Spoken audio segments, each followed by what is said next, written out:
Welcome to Kenton's videos. Enjoy the video. In this video, I will explain how to hit a stinger.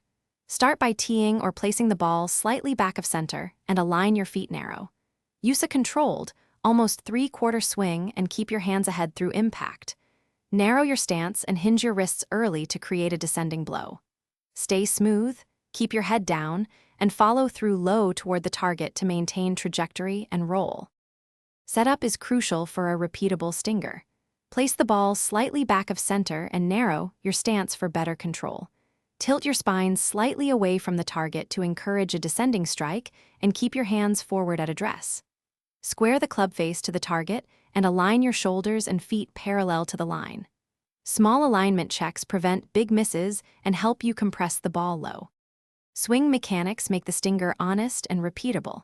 Limit your backswing and focus on rotating your torso rather than casting your arms. Maintain forward shaft lean and keep your weight slightly left at impact for a crisp, descending blow. Strike with a controlled tempo and accelerate through the ball, holding your spine angle. Finish low with a compact follow-through to keep the ball flight penetrating and lower than. Thanks for watching. Consider subscribing if we helped you.